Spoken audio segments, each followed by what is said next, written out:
Good morning बच्चों। आज हम लोग इतिहास में अध्याय 4 शुरू करने जा रहे हैं। अध्याय का नाम है वैदिक काल। ये जो वैदिक काल है ये आज से 3500 से 4000 वर्ष पूर्व जो है विकसित रही। और जैसे कि हम लोग सिंधु सभ्यता के बारे में पिछले पाठ में पढ़े थे कि यह सभ्यता जो है सिंधु नदी के मैदान में विकसित हुई थी। उसी प्रकार से एक नई सभ्यता जो है सिंधु सरस्वती नदियों के मैदान में विकसित हुई थी। इस सभ्यता को वैदिक सभ्यता कहते हैं। इसी के कारण से इसका नाम भी वैदिक सभ्यता पड़ा। और वैदिक संस्कृति को विकसित करने वाले जो हैं वो आर्य कहलाते हैं। आर्य शब्द का अर्थ होता है श्रेष्ठ या सुसंस्कृत। आर्य शब्द का अर्थ होता है श्रेष्ठ या सुसंस्कृत। तो पाठ शुरू करने से पहले मैं आप लोग को बता देती हूँ कि जो कुछ भी इस पाठ में मैं आप लोग को बताऊंगी उसे पाठ के अंत में आप लोग को एक शब्द के लायक वाला जो प्रश्न दूंगी उन प्रश्नों के उत्तर जो है आप लोग को मुझे देना होगा। तो पाठ यहाँ पर शुरू करते हैं। सबसे पहले यहाँ पर वैदिक साहित्य के बारे में, आप वैदिक काल के बारे में पढ़े तो वैदिक साहित्य क्या है पहले इसको जानते हैं। वैदिक साहित्य जो है विश्व का सबसे प्राचीन साहित्य है। ये व्यापक ज्ञान से पूर्ण है। इसमें इतना ज्ञान भरा हुआ है कि इसकी कोई सीमा नहीं है। इस प्रकार के साहित्य कहीं भी देखने के लिए नहीं मिलते हैं। वेदों की जो भाषा है वो प्राचीन संस्कृत है। हमारी जो प्राचीन भाषा थी वो संस्कृत थी और आर्य की भाषा भी संस्कृत थी। यहाँ पर हमने यही वैदिक संस्कृति को विकसित करने वाले जो थे वे आर्य थे और आर्यों की भाषा संस्कृत थी। और यहाँ पर वेदों की भाषा जो है प्राचीन संस्कृत थी, क्योंकि वेद की रचना करने वाले आर्य ही थे। तो वेदों की भाषा जो है संस्कृत है और वेद जो है 4 है। वेद जो है 4 है और साथ में वेद का अर्थ होता है ज्ञान। अब यहाँ पर वेद जो है 4 होते हैं, तो इन चारों वेदों के हम नाम जान लेते हैं। ऋग्वेद। ऋग्वेद जो है संसार का सबसे प्राचीन ग्रंथ है। दूसरा है यजुर्वेद। यजुर्वेद जो है इसमें जो कुछ भी रचना किए गए हैं वो गद्य और पद्य में रचा गया है। सामवेद जो है उसमें प्रमुख रूप से संगीत की रचना की गई है। उसके बाद अथर्ववेद। अथर्ववेद में आप जादू टोना के बारे में पढ़ोगे और अंधविश्वासों के बारे में पढ़ोगे। उसमें प्रणय गीत हो गया और विवाह, इस प्रकार के जो रीति रिवाज वाले हैं उसके बारे में आप विभिन्न प्रकार के जो संस्कार हैं उसको आप अथर्ववेद में पढ़ोगे। तो आगे अब हम देखते हैं संपूर्ण वैदिक साहित्य को श्रुति साहित्य कहा जाता है। श्रुति यानी कि सुना गया। जैसे कि हम सुन लेते हैं तो हमको याद हो जाता है ना, तो संपूर्ण वैदिक साहित्य को श्रुति साहित्य कहा जाता है। यानी कि उस समय क्या होता था, श्रुति परंपरा में गुरु द्वारा शिष्य को मौखिक रूप से वेद मंत्र सिखाए जाते थे। गुरु जो है मंत्र को, जैसे कि आप लोग को हम लोग जब पढ़ाते हैं तो हम लोग तो नोट्स आप लोग को लिखवाते हैं, उस समय ऐसा नहीं होता था। गुरु जो है शिष्यों को ज्ञान देता था, जो कुछ भी बोलता था मुखाग्र रूप से उसको सस्वर जो है शिष्य उसके साथ में बोलते थे और उसको मौखिक रूप से बोलने के बाद में उसको वैसे ही सीखते थे और याद रखते थे। सुनकर शिष्य जो है सस्वर पाठ कर स्मरण करते थे। इस तरह यह ज्ञान जो है पीढ़ी दर पीढ़ी सावधानी पूर्वक हस्तांतरित होता रहा। मतलब कि एक शिष्य जैसे गुरु के द्वारा शिष्य को प्राप्त हुआ, फिर वह शिष्य जो अगर गुरु बन जाता है तो वह अन्य अपने शिष्यों को इसी प्रकार की शिक्षा जो है देता है। तो वैदिक काल के बारे में अब आगे देखते हैं कि वैदिक काल को हम 2 भागों में बांट सकते हैं। पहला है ऋग वैदिक या पूर्व वैदिक काल और दूसरा है उत्तर वैदिक काल।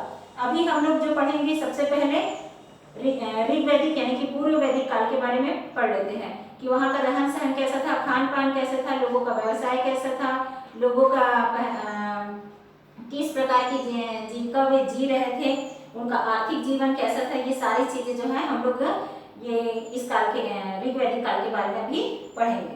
तो सबसे पहले हम लोग देख लेते हैं आर्थिक जीवन। आर्थिक जीवन ऋग वैदिक काल में लोग जो है सप्त सिंधु प्रदेश में रहते थे। सप्त सिंधु का मतलब होता है सप्त सिंधु का मतलब होता है 7 नदियां।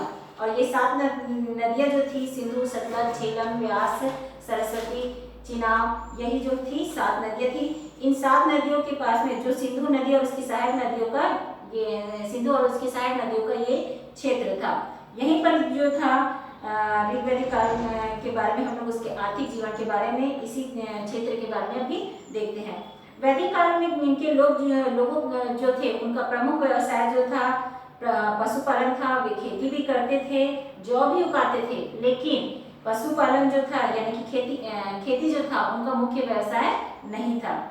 ठीक है ना। लोग जो थे वहाँ उस समय जो है लोगों का प्रमुख व्यवसाय जो है पशुपालन था। वे खेती भी करते थे और जौ भी उगाते थे, लेकिन खेती उनका मुख्य व्यवसाय नहीं था। गाय जो थी उनकी प्रमुख पूंजी थी और वे गायों की पूजा करते थे और गायों से उन्हें दूध, दही, मक्खन आदि प्राप्त होता था। उनका एक अन्य उपयोगी पशु घोड़ा होता था। घोड़ा जो है जिसे वे रथों में जोतते थे। आप लोग पुराने जैसे कि महाभारत देखते होंगे, रामायण देखते होंगे या अन्य कोई सीरियल देखते होंगे, तो उसमें घोड़े को किस प्रकार से रथों में बांध दिया जाता है। वैसे ही जैसे कि अभी के समय में कहीं कहीं पर आज भी गांव में देखोगे बैलगाड़ी को, वैसे ही घोड़े के द्वारा घोड़े को रथों में जोतने का कार्य किया जाता था। इसके अलावा वे भेड़, बकरी और कुत्ते भी पालते थे। वे पशुओं को चारागाह में चराते थे। ये चारागाह संभवतः उनके सामूहिक अधिकार में थे। वे अपने पशुओं के लिए चारा कम पड़ने पर नई जगह में जाकर बस जाते थे। जैसे कि आदि मानव जो है एक जगह जब तक उसको भोजन मिलता था वहां पर वो रह करके अपनी जीविका चलाता था। जैसे ही उस स्थान पर भोजन समाप्त हो जाता था तो वो उस स्थान को छोड़कर दूसरे स्थान पर चला जाता था।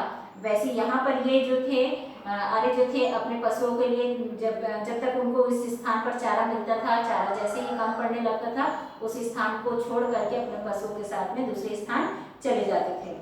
रथ कार्य, लकड़ी के रथ बनाने वाला उनका महत्वपूर्ण कारीगर था। आर्य महिलाएं सूत काटती थी और कपड़े भी बुनती थी। अब इसके बाद में आगे जैसे कि हम लोग यहाँ पर इनका आर्थिक जीवन के बारे में जाने कि वे जो है पशुपालन करते थे और खेती करते थे। खेती में क्या क्या उगाते थे, पशुओं में कौन कौन से पशुओं को पालते थे, पशु से वे क्या क्या कार्य लेते थे, ये आर्थिक जीवन के बारे में जाने। अब हम लोग रहन सहन के बारे में जानेंगे कि आर्यों का जो ऋग्वैदिक काल में आर्यों का रहन सहन किस प्रकार का था। इस काल में आर्यों का जीवन जो था सीधा साधा और सरल था। वे लकड़ी और मिट्टी के घरों में रहते थे। अपनी गायों के लिए बड़ी बड़ी गौशालाएं बनाते थे। जैसे कि अभी भी जहाँ पर गाय बहुत सारी पाली जाती है वहाँ पर बड़ी बड़ी गौशालाएं आप लोग देखते होंगे। गांव में अभी भी कच्चे मकान जैसे लकड़ी और मिट्टी के घास फूस के बने होते हैं, वैसे ही उनके समय में भी बने होते थे। उनके भोजन में दूध, दही, मक्खन, छाछ, घी, गेहूं, जौ, मांस आदि प्रमुख रूप से शामिल था। ये आर्यों का जो भोजन है उसमें क्या क्या होता था, दूध, दही, मक्खन, छाछ, घी, गेहूं, जौ, मांस, ये सारी चीजें जो है उनके भोजन में शामिल होते थे। उसके बाद में पिता परिवार का मुखिया होता था। जैसे कि हमारे परिवार में जो सबसे बुजुर्ग होता था वो मुखिया होता था ना, वैसे ही आर्यों के समय में पिता जो है परिवार का मुखिया होता था। समाज में पुरुषों का अधिक महत्व था। वैदिक समाज में महिलाओं को सम्मान प्राप्त था। उस समय में यानी कि इतने पुराने समय में महिलाओं को सम्मान दिया जाता था। वे यज्ञ जैसी धार्मिक क्रियाओं में पुरुषों के साथ भाग लेती थी।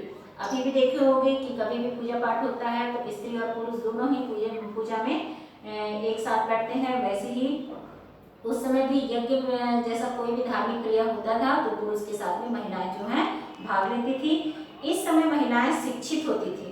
इतने पुराने समय में महिलाएं, जैसे कि आप लोग इतिहास में ही पढ़े होंगे कि महिलाओं को जो है पढ़ने की आज़ादी नहीं होती थी। ऐसा बहुत सारी चीज़ें आप लोग को पढ़ने को सुनने को मिलता है। तो उस काल में जो है महिलाएं जो है शिक्षित होती थी और कई महिलाएं ऐसी भी थी जिन्होंने वेदों के सूक्तों की रचना भी की है। और वेदों की जो सूक्तों की रचना महिलाओं ने की थी उनमें से प्रमुख थे घोषा और अपाला।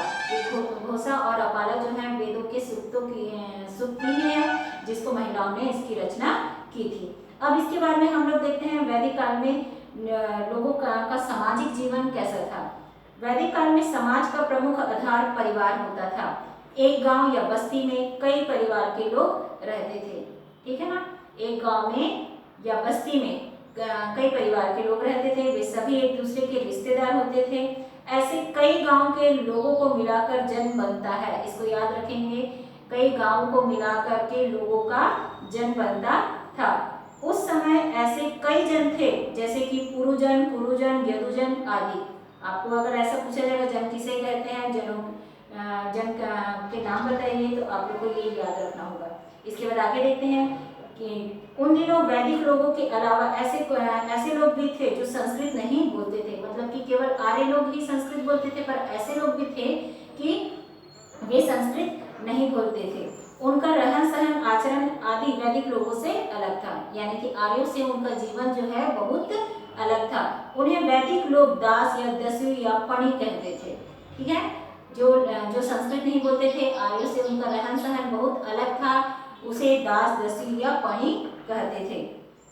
वैदिक जन और इन लोगों के बीच कभी कभी युद्ध भी होते थे। ये जो दास फणी दस्यु कहा जा रहा है, तीनों शब्द जो बताया जा रहा है अलग अलग, ये तीनों एक ही है। इनके साथ ही वैदिक लोगों का कभी युद्ध हो जाता था।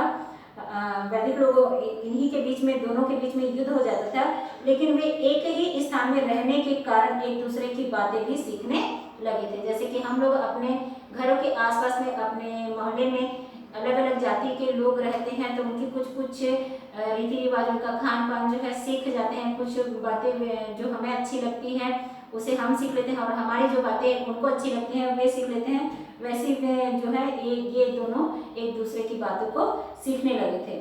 उनमें मेल मिलाप भी होने लगा था। ऋग्वैदिक कालीन समाज में जाति पाति या छुआछूत जैसी बुराइयां नहीं थी, जैसे आज के समय में या फिर ऋग्वैदिक काल के आगे बहुत बाद के समय में क्या था, छुआछूत जैसी बातें जो है समाज में आ चुकी थी। और आज भी ये चीज़ छुआछूत और जाति पाति आज भी व्याप्त है। तो ये सारी जो बुराइयां समाज में वैदिक काल में नहीं थी। सभी लोग समान माने जाते थे, मतलब कोई छोटा बड़ा नहीं होता था, सभी जो है बराबर होते थे। कोई अमीर गरीब या जाति पाति को लेकर के किसी भी प्रकार का उनमें भेदभाव नहीं होता था, सभी में समानता की भावना होती थी।